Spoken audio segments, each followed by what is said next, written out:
I was just a shy intern making copies and fetching coffee when I saw an elderly man standing alone in our busy corporate lobby, clearly frustrated as person after person walked past him without a second glance.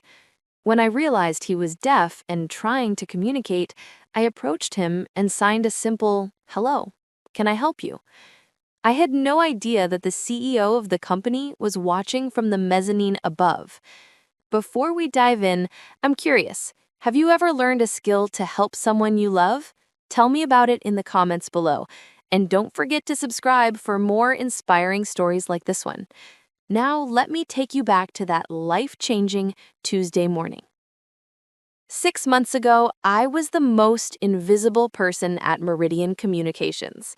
At 22, I was a junior marketing intern who spent her days making photocopies, organizing supply closets, and trying to blend into the background of one of Chicago's most prestigious advertising agencies. I was the kind of person who ate lunch alone at her desk, who took the stairs instead of the elevator to avoid small talk, and who had never spoken up in a meeting. Not once. I hadn't always been this way. In high school, I'd been confident, outgoing, even popular, but college had been a series of small failures and rejections that had slowly chipped away at my self-esteem. By the time I graduated with my communications degree, I felt like a shadow of my former self. The internship at Meridian was supposed to be my fresh start, my chance to prove myself in the real world. Instead, it had become another place where I felt small and insignificant. The only thing that gave my life real meaning was my little brother, Danny. He was 8 years old and had been born deaf. While our parents had struggled to learn sign language, I had thrown myself into it with a passion that surprised everyone, including myself. I spent hours practicing, watching videos, taking classes at the community center. Danny became my motivation to master something that mattered, something that could make a real difference in someone's life. By the time I started at Meridian, I was fluent in American Sign Language. It was the one skill I possessed that I was truly proud of, though it had never seemed relevant to my work life. In the corporate world of marketing campaigns and client presentations, my ability to communicate with the deaf community felt like a beautiful but useless talent, like being able to play the violin in a world that only valued electric guitars. The morning that changed everything started like any other. It was a Tuesday in October, and the Meridian building was buzzing with its usual frenetic energy. We were in the middle of preparing for a major client presentation, and everyone was stressed, rushed, and focused on their own urgent tasks. I was stationed at the reception area, helping to organize materials for the presentation, when I noticed him.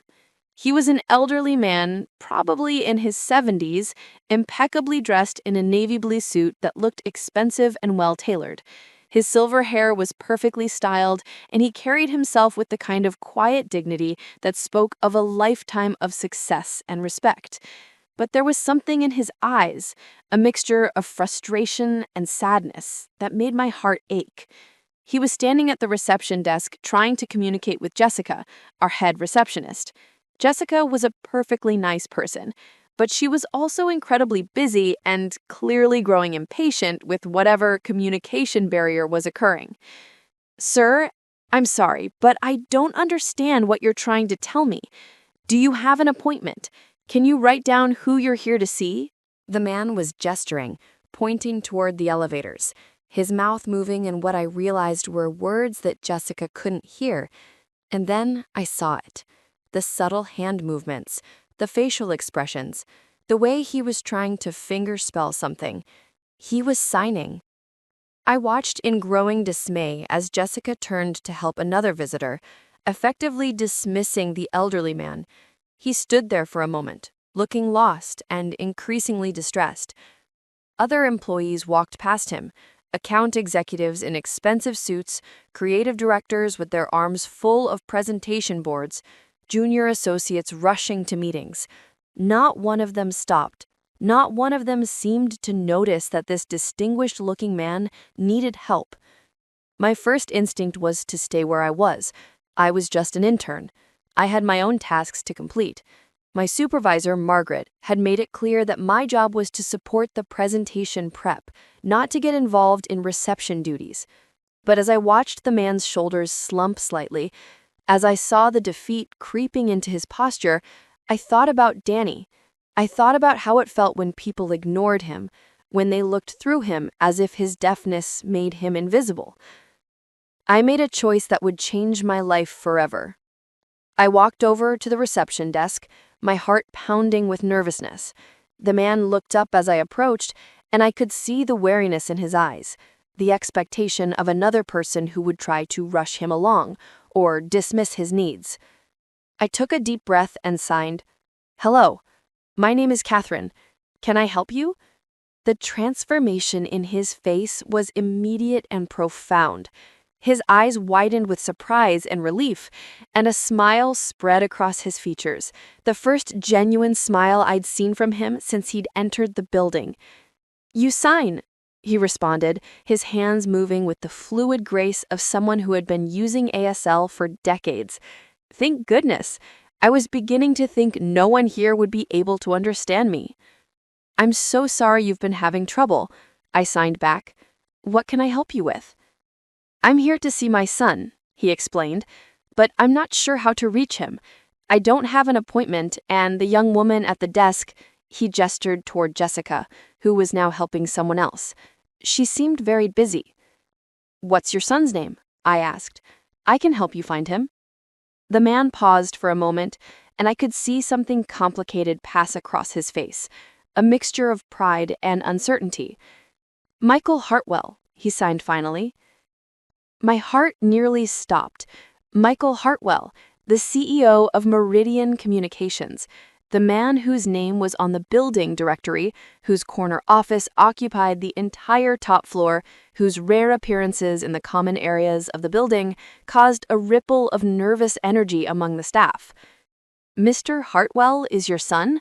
I signed, trying to keep my surprise from showing on my face. "Yes," he confirmed. "I know he's very busy, but I was hoping, well, I was in the neighborhood, and I thought perhaps I could see him for just a few minutes." I could see the vulnerability in his expression, the way he was trying to appear casual about what was clearly an important visit. This was a father who wanted to see his son, and I realized with a growing sense of sadness that he probably didn't feel entirely welcome in his own son's workplace. "Of course," I signed. "Let me see what I can do. Would you like to have a seat while I make some calls?"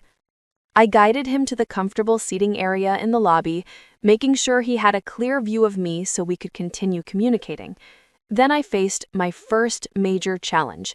How does a lowly intern arrange a meeting between a visitor and the CEO of the company? I started with Mr. Hartwell's executive assistant, a formidable woman named Patricia, who guarded access to the CEO like a dragon protecting treasure. When I called her extension, her voice was crisp and professional. "Mr. Hartwell's office? This is Patricia."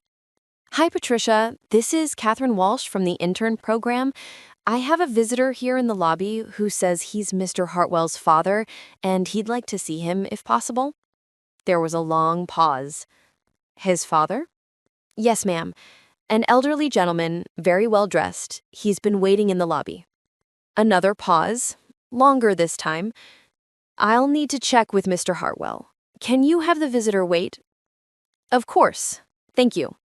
I hung up and returned to Mr. Hartwell, Robert, as he'd introduced himself, to let him know that we were working on arranging the meeting. While we waited, we talked.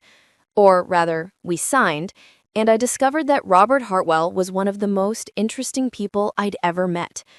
He told me about his career as an architect, how he'd designed several of the buildings that now made up Chicago's skyline. He told me about his late wife, Michael's mother, who had been a teacher at the Illinois School for the Deaf.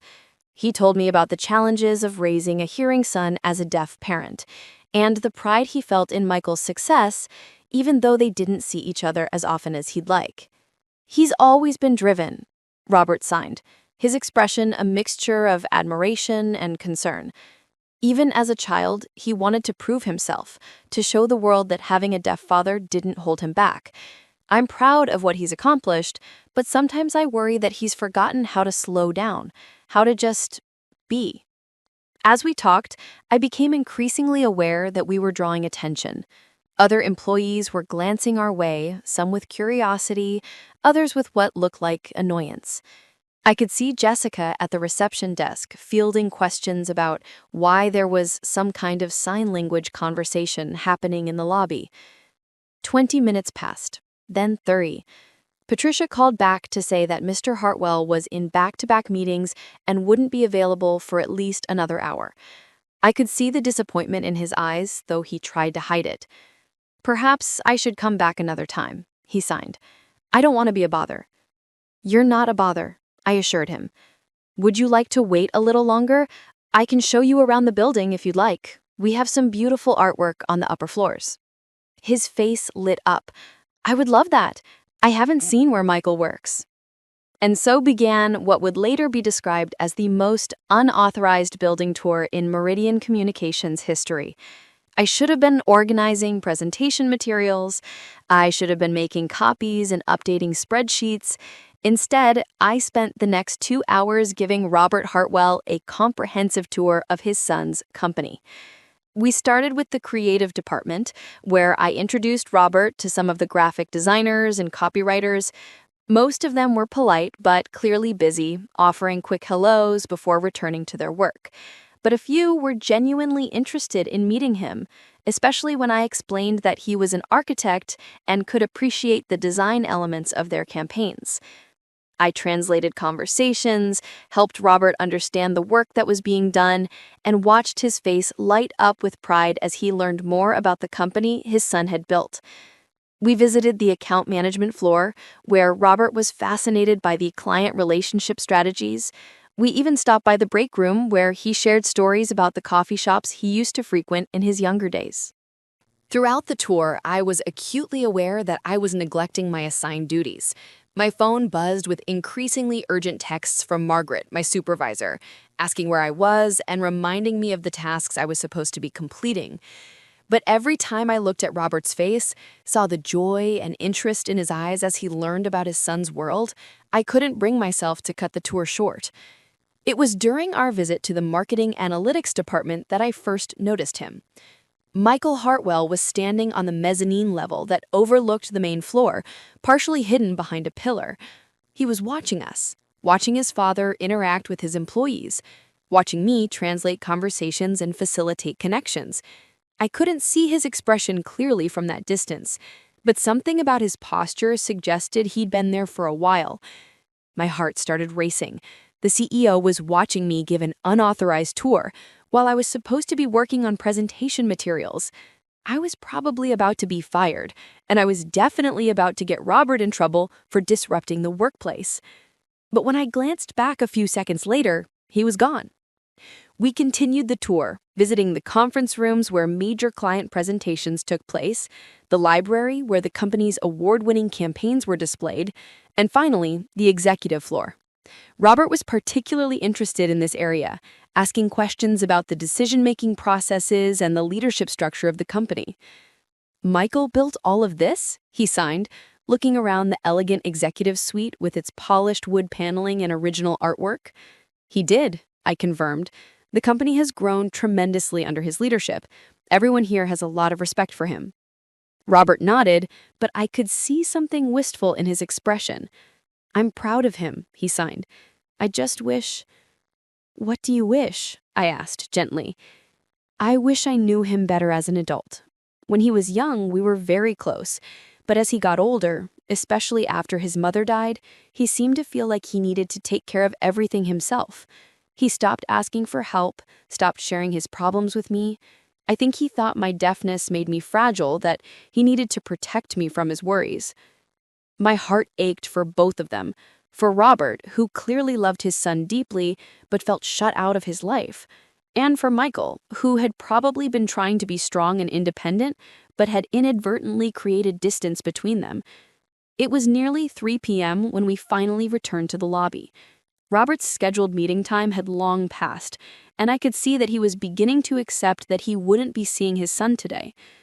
"Thank you, Catherine," he signed, his hands moving with sincere gratitude. "This has been wonderful. I feel like I understand Michael's world so much better now, and I've enjoyed getting to know you. You remind me of my late wife. She had the same kind heart, the same way of making people feel seen and valued." "It's been my pleasure," I signed back, and I meant it. Despite the anxiety I felt about neglecting my work duties, the afternoon had been one of the most meaningful I'd experienced since starting at Meridian. As Robert prepared to leave, I saw Margaret approaching from across the lobby. My supervisor's face was a mask of barely controlled anger, and I knew I was about to face the consequences of my choices. "Catherine," Margaret said, her voice sharp enough to cut glass, "I need to speak with you, now." I turned to Robert to explain that I had to go, but before I could sign anything, a voice behind me said, "Actually, Margaret, I need to speak with Miss Walsh first." I turned around and found myself face to face with Michael Hartwell himself. He was tall, probably in his early 50s, with the same intelligent eyes as his father, and an air of quiet authority that made it clear why he was successful in business. But there was something else in his expression, something that looked like emotion carefully held in check. "Mr. Hartwell?" Margaret stammered, clearly as surprised as I was. "I was just about to discuss Ms. Walsh's absence from her assigned duties today. She was supposed to be helping my father," Michael said, quietly, his eyes never leaving my face. Which, from what I observed, she did beautifully. The lobby seemed to go quiet around us.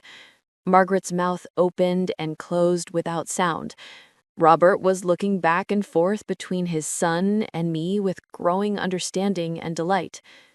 "Dad," Michael said, and for the first time, I heard his voice soften. He turned to his father and began to sign, slowly, somewhat clumsily, but with obvious effort and care. "I'm sorry I kept you waiting. I didn't know you were here until—" He paused, glancing at me, then continued signing. "Until I saw you with Catherine. I've been watching you two for the past hour. I haven't seen you look that happy in years." Robert's face was radiant, with joy and surprise. "You've been learning to sign?" "I've been trying," Michael admitted, his hands moving more confidently now. "I should have done it years ago. I should have made more effort to communicate with you in your language, instead of always expecting you to adapt to mine." Father and son embraced then, right there in the middle of the busy lobby, and I felt tears spring to my eyes. Around us, the usual bustle of the office had slowed, as people stopped to watch this unexpected reunion. When they separated, Michael turned back to me. "Ms. Walsh, could I speak with you in my office? There are some things I'd like to discuss." My heart was pounding as I followed Michael Hartwell to the elevator, with Robert walking beside us. Margaret had disappeared, probably to process what had just happened and figure out how to handle the fact that her intern had just been personally requested by the CEO. The executive elevator was silent, except for the soft hum of machinery. I kept glancing at Robert, who was practically glowing with happiness, and at Michael, whose expression was unreadable but intense. Michael's office was everything I had imagined and more.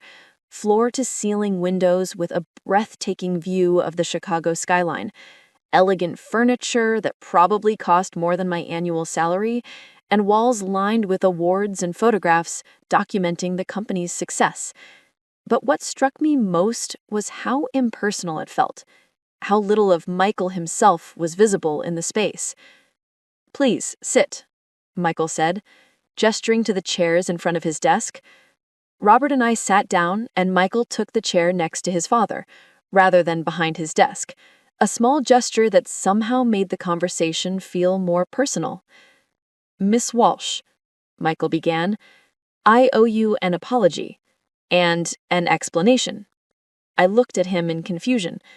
"An apology? Sir, I'm the one who should be apologizing. I know I was supposed to be working on the presentation materials, and instead He held up a hand to stop me. You did exactly what you should have done, what I wish more of my employees would do." He paused, looking at his father with an expression that was equal parts love and regret. "My father has visited this office exactly 3 times in the 10 years since I became CEO. Each time, he's been treated like an inconvenience, a disruption to the important work happening here.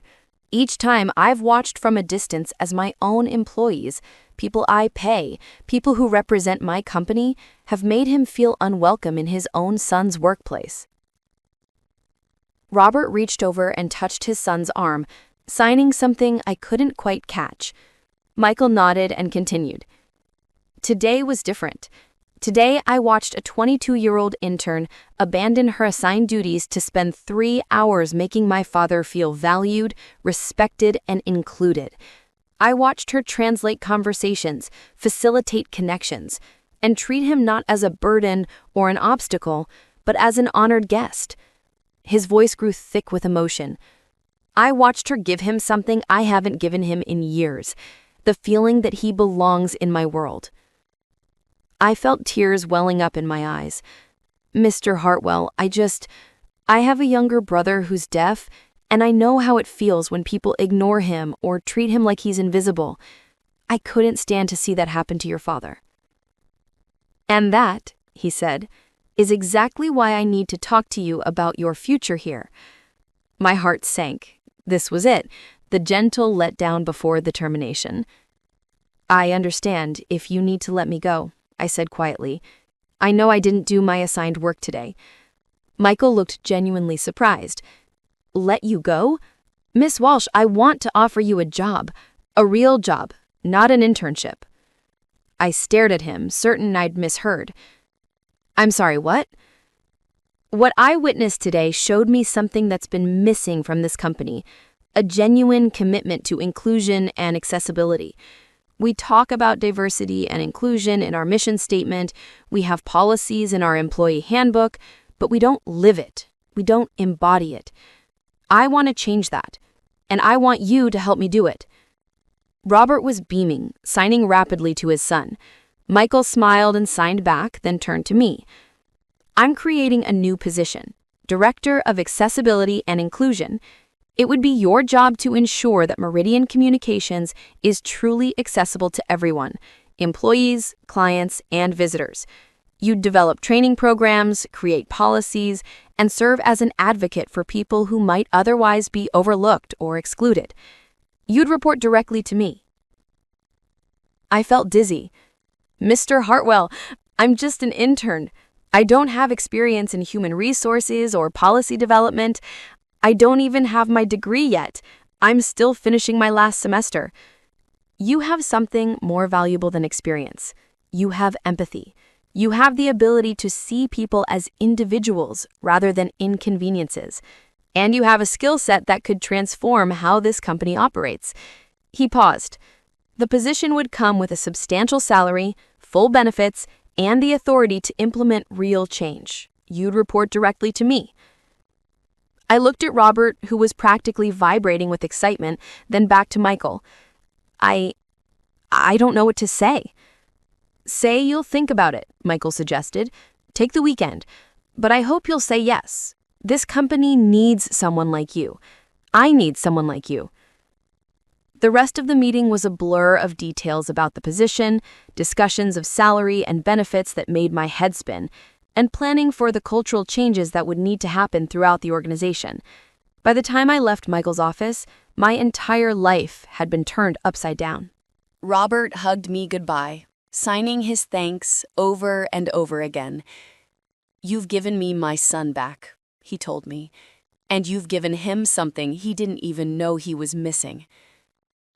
Michael walked us to the elevator, and as the doors were closing, he said, "Catherine, thank you for seeing him, for seeing what was important." I went home that night and called my parents, then Danny, trying to explain what had happened. Danny was the most excited of all. "You're going to help other deaf people at work?" he signed when I video called him. "That's so cool. You're going to be like a superhero for people like me." His enthusiasm was infectious, and by Monday morning, I knew what my answer would be. I started my new position the following week. My first task was to conduct an accessibility audit of the entire building and all company policies. What I found was both disappointing and motivating. Meridian Communications, like many companies, had been operating with good intentions, but little actual understanding of what inclusion really meant. Over the next 6 months, I implemented sweeping changes. We installed visual alert systems throughout the building. We brought in ASL interpreters for all company meetings and events. We created accessibility guidelines for all marketing materials and client presentations. Most importantly, we instituted mandatory inclusion training for all employees, starting with the executive team. The training sessions were eye-opening for everyone involved. I brought in speakers from the deaf community, including Robert, who shared his experiences and helped employees understand the impact of their actions, or inactions. I taught basic sign language classes during lunch hours and was amazed by how many people were eager to learn. Margaret, my former supervisor, was one of my most enthusiastic students. "I keep thinking about that day," she told me after one of our training sessions. "I was so focused on the presentation, on the tasks that seemed urgent, that I completely missed what was actually important. I don't want to make that mistake again." The changes weren't just about accessibility for the deaf community. We expanded our efforts to include accommodations for employees and visitors with mobility challenges, visual impairments, and other disabilities. We partnered with local organizations to ensure our hiring practices were truly inclusive. We even redesigned our website and marketing materials to be more accessible. But the most meaningful change was cultural. The company that had once been focused solely on efficiency and productivity began to value empathy and inclusion as core business principles. Employees started looking out for each other in ways they never had before. The lobby that had once been a place where visitors like Robert were ignored became a welcoming space where everyone was treated with dignity and respect. 6 months after that life-changing Tuesday, Meridian Communications won a national award for workplace inclusion. At the ceremony, Michael asked me to accept the award on behalf of the company. This recognition belongs to everyone at Meridian who embraced change and chose to see inclusion not as a burden, but as an opportunity to become better, I said in my acceptance speech. But mostly, it belongs to a wise man who taught me that the most important business skill isn't knowing how to close a deal or manage a budget, it's knowing how to see the humanity in every person you encounter. In the audience, Robert was beaming with pride, signing his applause. Next to him, Michael was smiling too, and I could see the relationship between father and son had been transformed. They had lunch together every Friday now, and Michael had become fluent enough in ASL to have real conversations with his father about everything from business strategy to family memories. The shy intern who had once felt invisible had found her voice by helping others find theirs. And in the process, I'd learned that sometimes the most powerful thing you can do is simply notice someone who's being overlooked and choose to see them, really see them, as the valuable human being they are. My little brother Danny visited the office regularly now, and watching him interact confidently with employees who had learned to sign just for him never failed to make me emotional. He was right. I had become a kind of superhero. Not the cape-wearing kind, but the kind that fights for a world where everyone belongs, where everyone is seen, where everyone matters. The best part was that it had all started with a simple hello, signed to a lonely man in a busy lobby. Sometimes the smallest gestures create the biggest changes. Sometimes all it takes is one person willing to stop, to notice, to care. And sometimes when you're brave enough to reach out to someone who's been overlooked, you discover that you're not just changing their world, you're changing your own. An absolutely beautiful story about how a simple act of inclusion can transform lives and entire organizations. What do you think of Catherine's decision to abandon her assigned tasks to help Robert? Let us know your thoughts in the comments below. If you were inspired by this incredible story of compassion and change, please show your support by hitting that like button and be sure to subscribe for more uplifting stories that celebrate the power of human kindness. Don't forget to click the notification bell so you never miss an upload. Thanks for watching, and we'll see you in the next one.